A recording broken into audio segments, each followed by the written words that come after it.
Plumbing Disaster Olympics. Last weekend, my flatmate Dave declared that he was officially handy now, which, based on his track record, means he'd watched exactly 2 YouTube videos and bought a multi-tool he couldn't close.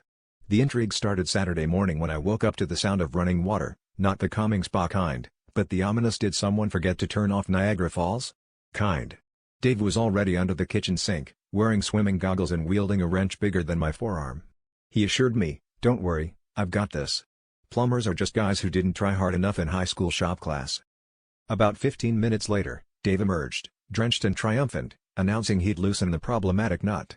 The faucet responded by launching a geyser straight into the ceiling, ricocheting off the light fixture, and transforming our kitchen floor into the world's saddest water park.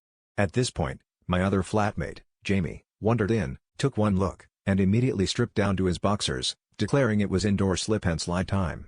I watched as Jamie dove past Dave, who was desperately trying to stem the tide with a dish towel and a motivational quote. The situation escalated quickly, pots and pans floated by, our toaster attempted to swim, and our cat took refuge on top of the refrigerator, shooting us a look of pure contempt. Dave, never one to admit defeat, started shouting plumbing jargon he'd obviously just made up. "Quick!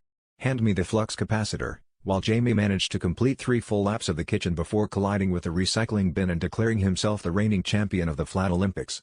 Meanwhile, the water crept closer to the living room, and I considered whether my renter's insurance covered aquatic disasters caused by optimism. Finally, after the fire department shut off the water main and the neighbors stopped filming for their Fails of the Week compilation, Dave sheepishly admitted, "Maybe I'm more of an ideas guy than a plumbing guy." So now, whenever anyone asks about our kitchen renovation, I just say, "It's not a leak, it's a feature." Dave calls it an open concept water plan.